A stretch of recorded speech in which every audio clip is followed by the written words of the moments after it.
noite, igreja, graça e a paz. Vamos falar mais uma vez com o nosso Senhor. Pai, louvamos a Ti, ó Pai, por Tua grandeza, por Teu cuidado, por Tua graça, Pai, pela manifestação do Teu amor, ó Deus. E Pai, que possamos viver cada vez mais, Pai, essas realidades que declaramos, Pai, diante de Ti, a Ti, ó Pai. Senhor, torna-nos, ó Pai, de fato livres diante do medo, ó Pai. Senhor, eu te peço que o Senhor fale conosco por meio da Tua palavra. Mais uma vez, ó Pai, diante de Ti pedimos que o Senhor mantenha nossa mente, nosso coração atento para ouvir o que o Senhor tem a nos dizer. Que possamos nos concentrar, ó Pai, e ouvir a Tua voz por meio da Tua Escritura. E que tudo que vier da Tua parte, ó Pai, possa criar raízes profundas em quem nós somos, em como nós somos, ó Pai. Em nome do Teu Filho amado Jesus. Amém. Amém. Glória a Deus, irmãos. Estamos em um final de semana com bastante movimentação no contexto da nossa cidade, no contexto também da juventude, mais especificamente adolescentes. Tivemos alguns adolescentes fazendo Enem, bastante irmãos servindo hoje, trabalhando no contexto escolar. E nós temos falado, como vocês viram ali no News, nós temos algumas atividades para cada uma dos nossos grupos e faixas etárias. Dá para ver que nós estamos com as galeras um pouquinho esparramadas, mas eu queria fazer um pedido. Eu sei que quando pede o pessoal ficar em pé, a maioria dá uma titubeada. Mas você que tem entre 18 e 35 anos, fique em pé, por favor. Entre 18 e 35. Eu falei entre 18 e 35. Nós temos alguns em pé já lá no fundo. Nós temos gente servindo no Kids. Nós temos em várias áreas. Mas embora eu tenha falado 18 a 35... nós temos muitas pessoas que se sentem jovens e que servem e participam da juventude sendo um pouquinho mais velho.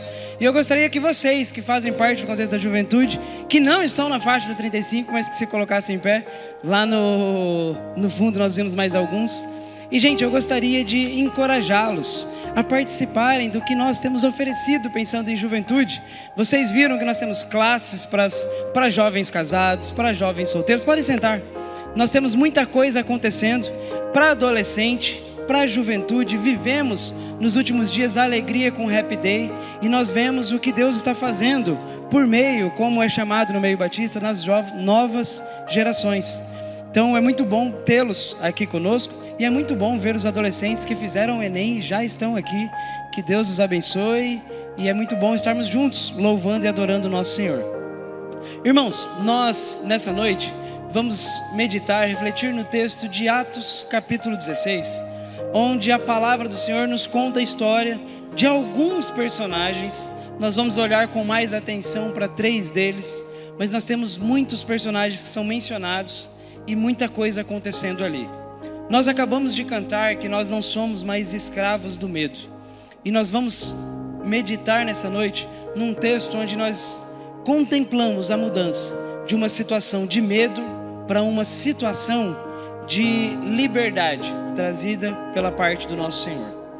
E quando fizemos a divulgação sobre qual seria o tema dessa noite, não sei quantos viram a nossa mensagem de divulgação, foi feita 3 perguntas, e eu gostaria de começar relembrando essas 3 perguntas.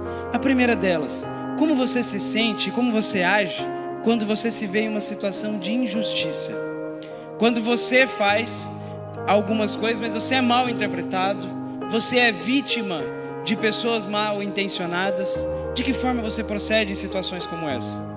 Uma outra pergunta: de que forma você lida quando as coisas saem do teu controle? Nós provavelmente temos e lidamos em alguns momentos com a sensação de controle e o desespero da sensação de descontrole. Nós vamos olhar também como os servos do Senhor lidaram nessa situação.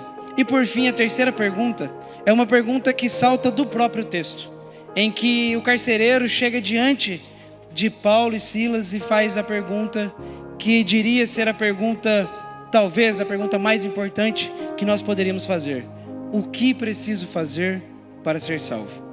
Então, olhando para essas 3 perguntas nessa noite, nós leremos Atos 16 a partir do versículo 25. Antes da leitura, é importante a gente recapitular um pouquinho do que está acontecendo ali. Qual é o cenário em que a gente vai encontrar diante desse texto? Do versículo 16 ao 24, nos é apresentado que Paulo está na sua viagem missionária. Então ele está no contexto de plantação das igrejas. E ele chega em Filipos. Nós sabemos hoje que tem a carta à igreja de Filipos, os filipenses. Mas aqui nós estamos no surgimento dessa igreja, como tudo começa. E quando Paulo e Silas estão nessa trajetória, eles encontram Lídia, que é a primeira do contexto de Filipos a se dobrar diante do Senhor Jesus Cristo. E a partir dela, a gente veria como as coisas iriam acontecendo. Mas eles têm essa felicidade de ver Lídia prostrada aos pés do Senhor. Primeiro caso de conversão naquele ambiente ali.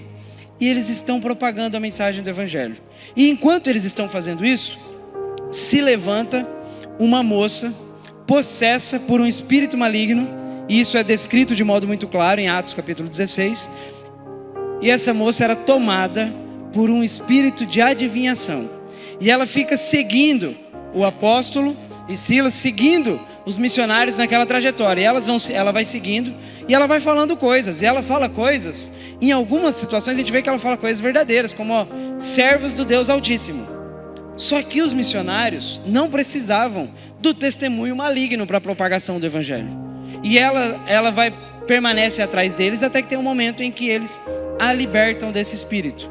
Paulo se dirige diretamente ao espírito e expulsa o espírito maligno que possuía aquela jovem. Mas aquela jovem, ela era serva, escrava de alguns senhores que lucravam com esse espírito de adivinhação. Tudo isso está relatado ali no trecho de Atos 16. E esses senhores que lucravam com o espírito de adivinhação ficaram indignados com o fato de que ela foi liberta. Então percebem, a gente está diante de uma boa ação, onde por meio do apóstolo Paulo e de Silas, o Senhor libertou essa jovem de um espírito maligno, mas eles se levantam contra Paulo e Silas como se eles estivessem fazendo algo absurdo. E eles são acusados de perturbarem a ordem. Então eles são atacados, presos, açoitados por perturbarem a ordem. E qual foi a perturbação que eles fizeram? Libertar uma moça que estava possessa. E nós vemos nessa passagem, de modo muito claro, que o lucro era mais importante do que a vida espiritual dela, do que a situação dela, na visão dos seus donos, como é descrito. E a partir desse cenário, as coisas vão ficando cada vez mais difíceis para Paulo e Silas naquele ambiente de Filipos. Então, se eles vieram de um momento onde Lídia reconheceu a mensagem do Evangelho, agora eles estão lidando com uma oposição gratuita, repentina, uma oposição, e eles são lançados em uma situação de cárcere. Mas antes, o texto é muito claro ao dizer que eles foram açoitados. Irmãos, eu perguntei como você se sente e lida nos momentos de injustiça. Eles estão pregando a mensagem, trazendo libertação, e o que eles veem logo em seguida acontecendo com eles é uma condenação equivocada, um falso testemunho e uma punição muito severa, porque nós estamos falando de açoites. Quando a gente olha para como acontecia o açoite no contexto do Império Romano no primeiro século, a gente via que era muito comum que os açoites acontecessem com instrumentos de couro, na ponta com pedaços de ossos pontiagudos presos, ou até mesmo bolas metálicas, e coisas que eram feitas para que causasse muita dor, muita agonia e uma forte punição. E isso é o que Paulo e Silas enfrentam ali em Filipos. Eles são castigados, punidos, e aí eles são lançados na prisão. E inclusive para evitar qualquer risco de fuga, eles são lançados na prisão. E o texto vai nos dizer que prenderam as mãos junto ao tronco, de modo que era para eles ficarem um pouquinho imobilizados. E a partir daqui a gente chega no trecho da nossa noite. Eu sei que vocês já levantaram e sentaram algumas vezes, mas em reverência à palavra do Senhor, eu gostaria de convidá-los a se colocarem em pé, para que façamos a leitura do texto da nossa noite, que está em Atos 16, do 25 ao 34. É importante que vocês abram, porque o texto não será totalmente projetado. Está sendo projetado. Obrigado, Nelson. Por volta da meia-noite, Paulo e Silas estavam orando e cantando hinos a Deus. Os outros presos os ouviam. De repente, houve um terremoto tão violento que os alicerces da prisão foram abalados.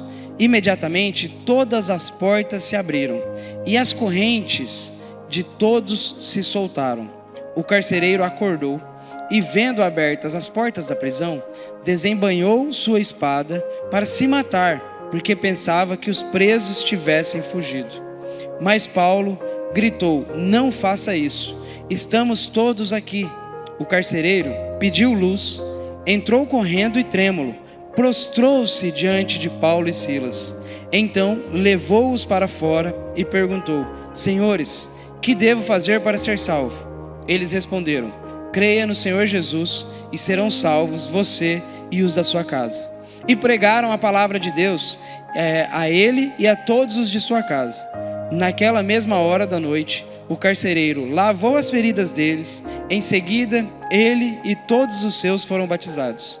Então os levou para sua casa, serviu-lhes uma refeição e com todos os de sua casa alegrou-se muito por haver crido em Deus.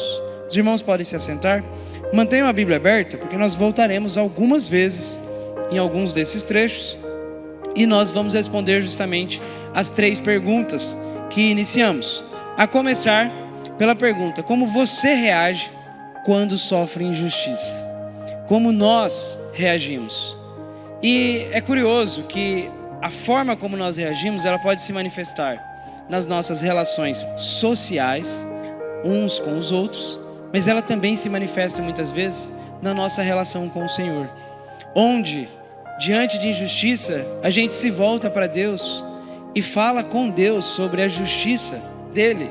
E a gente vê aqui a postura de Paulo e Silas nesse ambiente. Eu pedi para vocês deixarem a Bíblia aberta, porque a gente vai relendo algumas porções. Agora, sentado mesmo como estão, quero reler com vocês a primeira parte do que nós lemos, 25 e 26. Por volta da meia-noite, Paulo e Silas estavam orando e cantando hinos a Deus. Os outros presos os ouviam. De repente, houve um terremoto tão violento que os alicerces da prisão foram abalados. Imediatamente, todas as portas se abriram e as correntes de todos se soltaram. Irmãos, nós estamos diante de um evento que eu acho que é muito comum, né? Quando você, eu, somos vítimas de injustiças, quando nós estamos sofrendo coisas que nós não merecíamos, é óbvio, a primeira coisa que a gente faz é virar a noite cantando e orando, correto? Correto? Não é bem assim na prática, né? Mas o que nós vemos aqui é que num momento de profunda injustiça, numa noite, irmãos, que certamente seria uma noite difícil, uma noite, como que você dorme com os seus pés presos junto ao tronco? Como que você dorme depois de ter sido açoitado? Como que você dorme? Era previsto uma noite longa. E como eles escolheram passar essa noite longa? Adorando o Senhor, no meio dessa dificuldade, no meio dessa injustiça, num momento onde certamente, irmãos, eles teriam razão, onde eles estavam colhendo algo que não era justo diante do que eles vinham semeando. E nós somos lembrados aqui que nós, os filhos de Deus, nós, embora busquemos ser boas pessoas como nós pensamos, nós passamos por dias difíceis, nós passamos por situações de injustiças. E se isso, de alguma forma, mexe com você, nós precisamos lembrar o que aconteceu com o Filho de Deus que pisou nesse mundo. O que ele enfrentou de injustiça, de sofrimento, de perseguição e de oposição.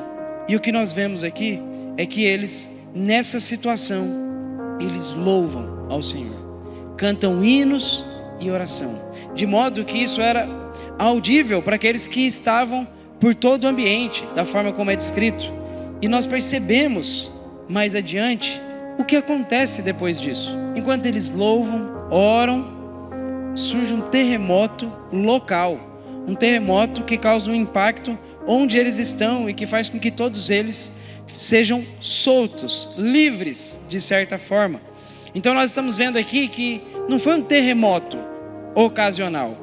Nós estamos diante de um milagre, de uma manifestação do Senhor. E na leitura de Atos dos Apóstolos a gente vê que não é novidade, não é a primeira vez que isso acontece.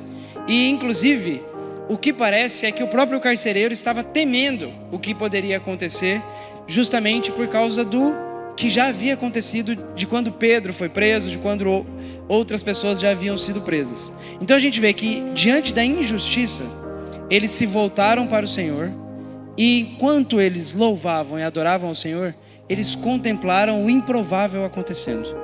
Enquanto eles estavam diante do Senhor, o Senhor fez grandes coisas. Mas ao mesmo tempo, a gente vai ver a postura deles e como eles agiram em meio às grandes coisas. Se no meio da injustiça eles seguiram louvando e adorando ao Senhor, como eles agiram agora que eles tinham a possibilidade de fuga. E o texto, como nós lemos, já nos conta. E eu quero convidá-los a ler agora o 27 e o 28, onde a gente vai responder a nossa segunda pergunta. O carcereiro acordou e, vendo abertas as portas da prisão, desembainhou sua espada para se matar, porque pensava que os presos tivessem fugido. Mas Paulo gritou: não faça isso, estamos todos aqui. Irmãos, nós vimos o apóstolo Paulo e Silas passando por uma situação onde também eles tiveram a perda de controle. Porque imaginem, qual que é o projeto missionário deles? O projeto era, eles iam passar por aquelas cidades, pregando a mensagem do evangelho, e depois que tivesse cumprido a missão naquela cidade, ir a uma outra cidade. Esse é o planejamento natural. Mas eles foram impedidos, foram presos. Enquanto eles estavam ali, como eles reagiram quando eles perderam o controle? Eles se voltaram para quem sempre teve o controle. Eles se voltaram para o Senhor. Mas a gente vê a reação do carcereiro. Porque se o plano dos missionários era de cumprir a missão, muito provavelmente, qual seria o plano do carcereiro? Como um trabalhador, cumprir a missão dele, ir trabalhar, passar o ciclo noturno, voltar para casa no dia seguinte, com tudo em ordem, todo mundo preso, porque como ele recebeu todo mundo preso, o papel dele era que todo mundo permanecesse naquela condição. Mas quando acontece o terremoto e ele vê tudo aberto, agora é ele que se vê numa situação de falta de controle. E o que ele pensa diante de tudo isso? Ele pensa em tirar a própria vida. E nós temos alguns possíveis motivos diante disso. Porque ele poderia estar fazendo isso já temendo um possível julgamento, porque se esses homens fugiram, talvez ele poderia ser punido por morte, uma punição letal. Mas a gente pode ver também aqui uma série de outras preocupações. De fato, o que acontece é que, diante dessa circunstância, onde tudo foge do controle, no desespero, ele toma a decisão de ceifar a própria vida. E a gente vê aqui a resposta que Paulo dá a ele. E eu gostaria de abrir um parênteses diante desse assunto, irmãos. Já há um tempo aqui na igreja, já tivemos a oportunidade de ouvir o irmão Vanderlei falando sobre o trabalho do Touch Peace, que fala sobre saúde emocional, sobre apoio e amparo em pessoas que estão lidando com depressão, que têm lidado talvez com idealizações suicidas. E nós estamos vendo aqui esse homem com idealização suicida. E, irmãos, se porventura você já se viu em alguma circunstância assim, ou lida com pessoas assim, a primeira coisa que é importante nós lembrarmos, se você se sente totalmente sozinho, desamparado, é que Deus te vê, que Deus vê. E a gente tem, ao longo da Escritura, pessoas que passaram por um momento de falta de esperança. Nós temos um grande profeta do Senhor, Elias, em que por um momento, Elias tem a ousadia de enfrentar todos os profetas de Baal. Ele está em um ambiente que não é o dele.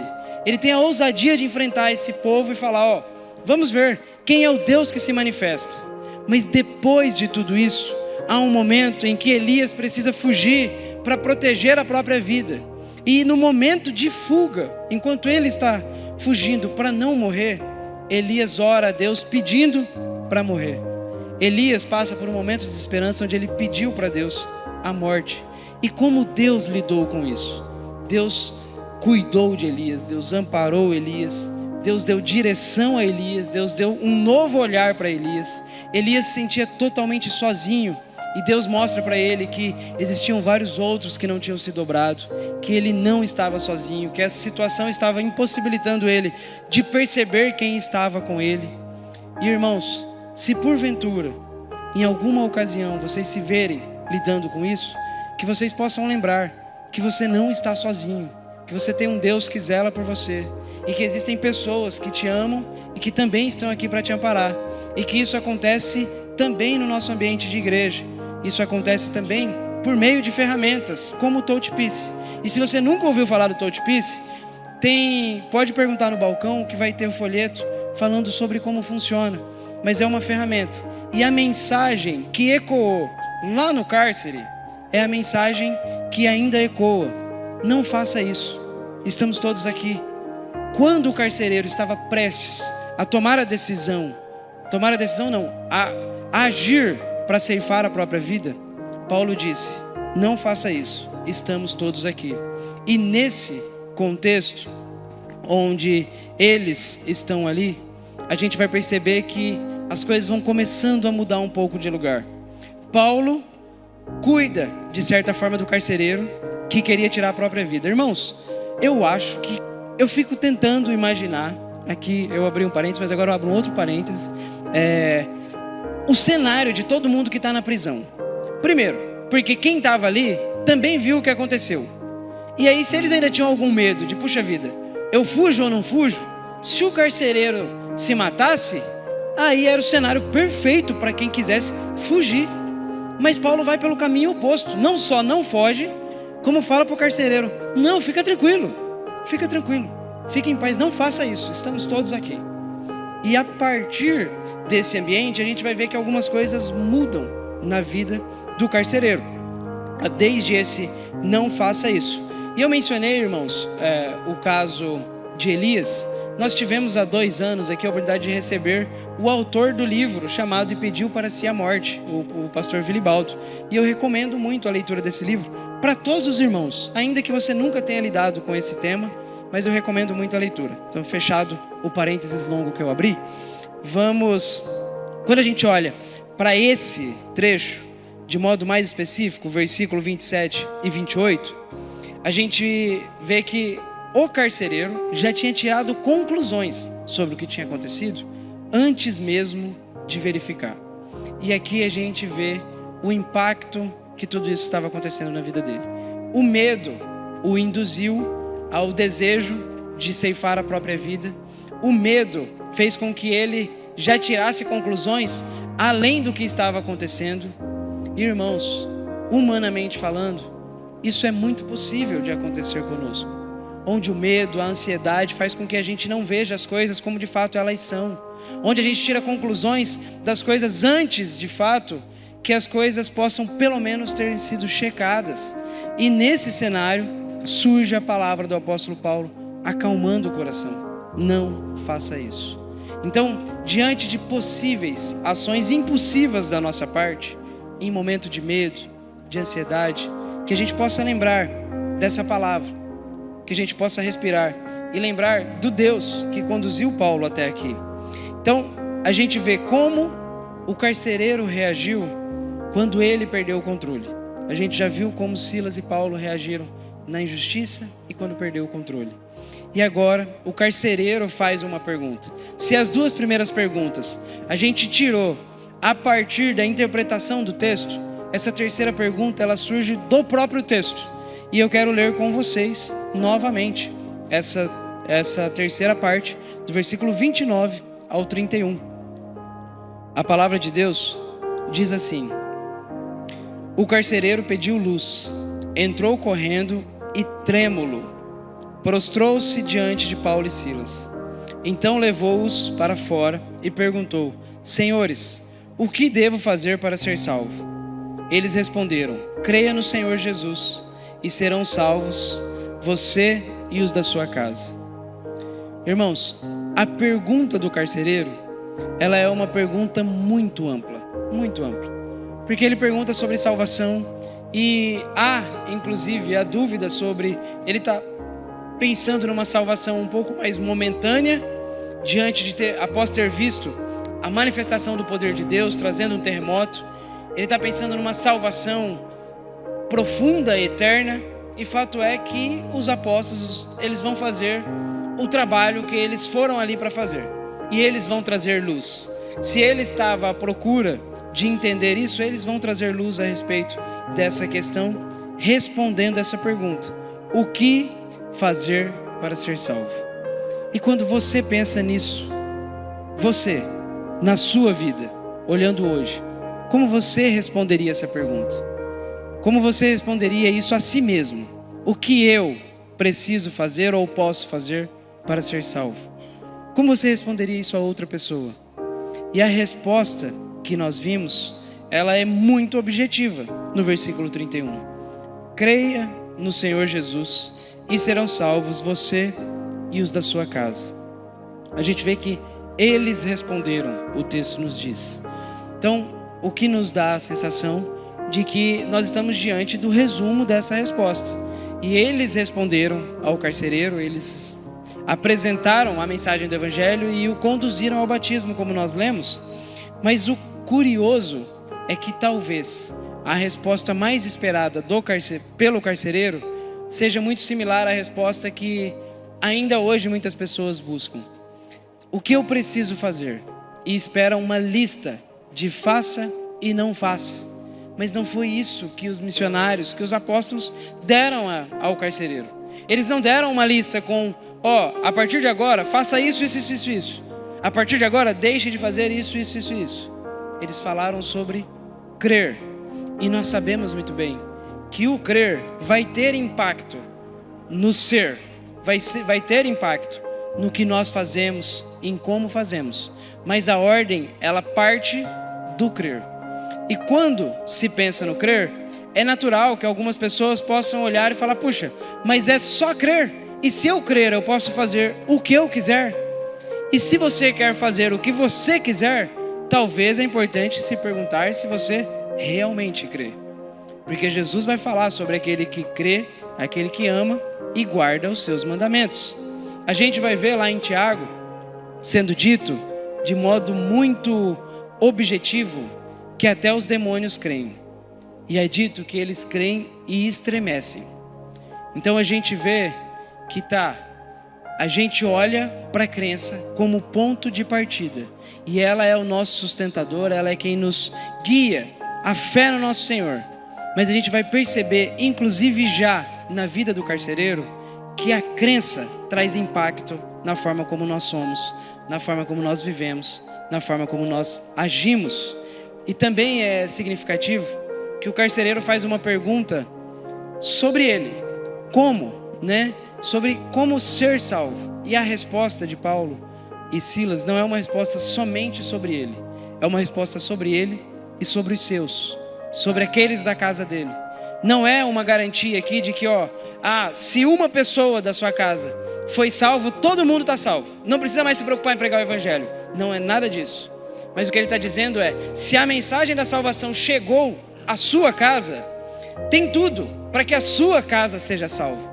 Porque a mensagem da salvação chegou ao seu lar, chegou à sua casa. E isso vai acontecer na vida do carcereiro. Então a salvação dele torna a salvação disponível ao lar dele, aqueles que vivem com ele. E a gente vai percebendo aqui, irmãos, um movimento acontecendo, que passou por Lídia, que agora passa pelo carcereiro e que chega na família dele. Se a gente fosse pensar em uma escala de percentual, a gente está falando de um crescimento exponencial. Porque Paulo e Silas, de acordo com o que a gente tem no relato até aqui, eles são presos e a igreja de Filipos tem uma pessoa, Lídia. E eles estão presos. E eles saem da prisão e nós não sabemos quantas pessoas tem nessa família. Mas se essa família for, por exemplo, ele, a esposa e o filho, ele já teve uma multiplicação exponencial no contexto da igreja. Mas o que é curioso é que, gente, tudo isso aconteceu quando as coisas fugiram completamente do controle dos envolvidos. Mas Deus permaneceu tendo o controle. E Paulo e Silas louvavam em meio à dificuldade, porque eles sabiam quem tinha o controle. E eu quero convidar os irmãos a lerem a porção final do trecho que nós lemos, que vai a partir do versículo 32.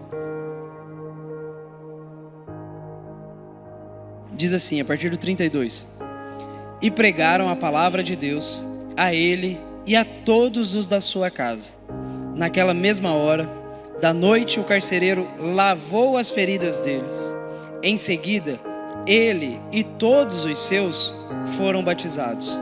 Então, os levou para sua casa, serviu-lhes uma refeição, e com todos os de sua casa, alegrou-se muito por haver crido em Deus. Então a gente vê como termina esse texto, que começa com muita dificuldade e termina com o louvor, com a celebração, a alegria da salvação entrando em uma casa, a salvação alcançando uma família. E eu creio que essa seria a maior e a melhor notícia para a maioria de nós, a salvação entrando em nossa casa. E que pela graça do Senhor nós possamos viver isso, e que outras pessoas possam ser alcançadas a partir também da nossa casa. E o que nós vemos aqui, nessa fala, nesse ambiente, é que se o medo quase tirou a vida do carcereiro, agora percebem, quando ele ouviu a mensagem do Evangelho, quando a fé entrou no coração dele, quando ele de fato creu na mensagem que lhe foi pregada, percebem como o medo perde lugar? Porque se ele tinha medo a respeito do que iria acontecer pela fuga dos que estavam presos, agora na verdade ele, o carcereiro que deveria vigiá-los, está servindo e cuidando deles.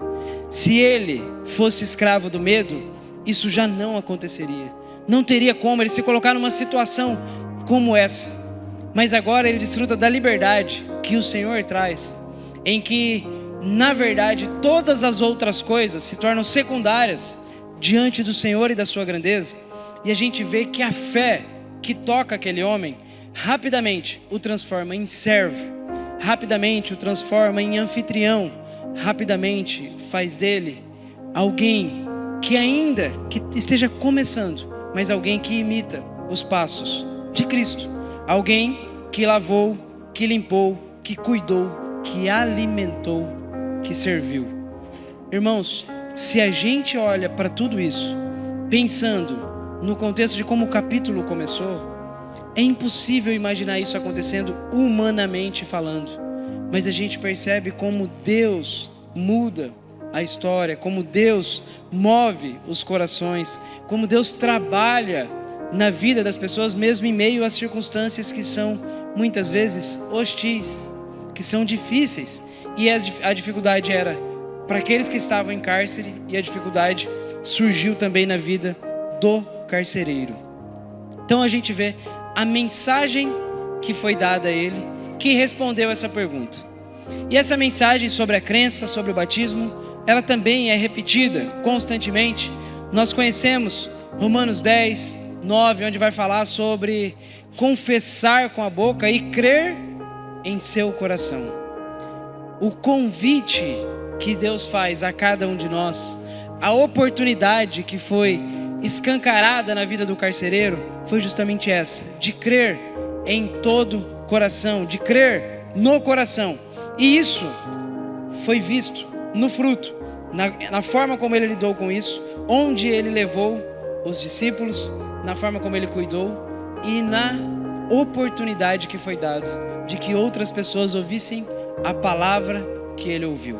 Ele levou os missionários até a casa dele e eles pregaram a família dele, e ele viu a casa dele sendo batizada. Irmãos, pensem um pouquinho no cenário que nós vimos desenhado. Nós estamos falando de uma noite em que o carcereiro dormiu quando ele deveria estar vigiando, e à meia-noite acontece um terremoto. À meia-noite acontece um terremoto. Então, em uma madrugada, esse homem viveu desespero, esse homem viveu uma sensação e uma possibilidade real de quase morte. Esse homem viveu a salvação, esse homem viveu a mudança, onde ele sai de vigia para anfitrião, e esse homem viu a casa dele aos pés do Senhor. Percebem o tanto de coisa que muda em uma noite? Uma noite. E não tem como eu não fazer essa pergunta para vocês. O que Deus quer fazer na vida de vocês nessa noite? O que Deus está falando para você nessa noite? Deus, Ele mexe corações, Ele fala, Ele muda em processos que muitas vezes são longos, mas também em atos e coisas que são repentinas. O que o Senhor está falando com você nessa noite? O que o Senhor tem falado com você nos últimos dias? Porque o Senhor, o mesmo Senhor que agiu lá em Atos capítulo 16, é o mesmo Deus que age ainda hoje, que é vivo, que fala, que caminha entre nós. Deus que falou pessoalmente com o carcereiro por meio dos discípulos, continua a falar e convidar para que falemos e experimentemos ainda mais dele pessoalmente. Irmãos, talvez você viva na angústia e na inquietação de um anseio que é totalmente saudável, de ver a sua casa aos pés do Senhor, e o Senhor te convida para que primeiro você esteja genuinamente aos pés do Senhor, e que pela graça do Senhor possa sim, por meio de você, pelos caminhos que o Senhor deseja, que a sua casa esteja aos pés do Senhor. Mas o Senhor chamou primeiro o carcereiro, e depois o carcereiro trabalhou, e o Senhor talvez esteja te chamando para um compromisso mais profundo com Ele, e esse compromisso mais profundo com Ele certamente há de abençoar a sua casa, o seu trabalho, a sua relação uns com os outros. E nós percebemos que ao mesmo tempo que a ideia de servo surge de modo muito claro aqui, a gente percebe que toda a história começou por causa de um processo de servidão totalmente equivocado e fora do lugar. Paulo foi preso, Silas foi preso, porque aquela mulher era escrava e os donos usavam ela conforme eles queriam, independente da saúde e da situação que ela estava de possessão. Então a gente percebe que lá tinha uma mulher que era serva e escrava de espíritos malignos, e a história termina com ele se colocando como servo, porque eles não eram servos de Paulo e Silas, eles tiveram um encontro com o Senhor, e a partir de agora eles tinham um novo Senhor, o Senhor que era quem governava a vida daquela família e a vida daquele carcereiro. Por isso ele já não estava mais tão preocupado com o impacto da ação dele de acolher esses homens, porque ele tinha um novo Senhor. E, irmãos, o convite que Jesus faz a cada um de nós é exatamente o mesmo. Ele nos convida para que nós possamos ter uma vida em que Ele é o Senhor, em que Ele é quem dá as direções, e Ele jamais vai agir como nós vimos aqueles homens agindo, porque se aqueles homens não estavam preocupados com a vida dela, com a saúde dela, e de modo muito claro, com a manifestação do poder espiritual maligno que estava sobre ela, com Jesus é totalmente o contrário. Quando Jesus chega, a primeira coisa que acontece é que se Ele arma a habitação, já não há mais condenação para aqueles que estão em Cristo Jesus. Que quando Jesus chega, quando Jesus entra, eis que tudo se fez novo. Então Jesus vai para o caminho totalmente oposto de como nós vimos as coisas começando. E o carcereiro e essa família teve a oportunidade de experimentar esse agir, por causa de uma mudança que aconteceu em uma noite. Em uma noite. O mesmo Deus que se revelou ao carcereiro numa noite de medo, numa noite de angústia, se revela a nós, dia após dia, se revela a nós, culto após culto. E diante disso, a última pergunta que eu gostaria de fazer a vocês: você crê nele? Você crê nele? Nós temos crido nesse Senhor, e a nossa fé tem nos colocado em uma situação de servir ao Senhor, de servir uns aos outros. A nossa fé tem gerado efeitos práticos. Irmãos, o convite está posto, e a palavra que foi profetizada por Paulo está diante de nós. Creia no Senhor e será salvo tu e a tua casa. Vamos orar? Gostaria de convidar os irmãos a baixarem a cabeça, fecharem os olhos. Senhor, diante de Ti, diante do poder da Tua palavra, diante do convite que o Senhor nos faz, Pai, eu Te peço que o Senhor nos ajude a assumirmos, ó Pai, uma postura diante do Senhor.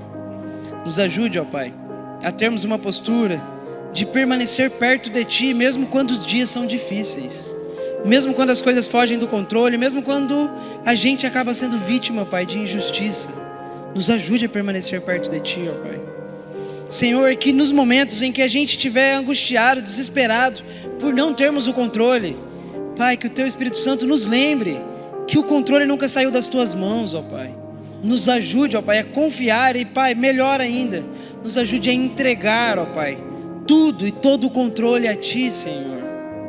E, Pai, eu Te peço que pela Tua graça, Pai, maravilhosa, salvadora, Pai, que o Senhor se revele, Pai, àqueles que ainda não Te conhecem e não creem.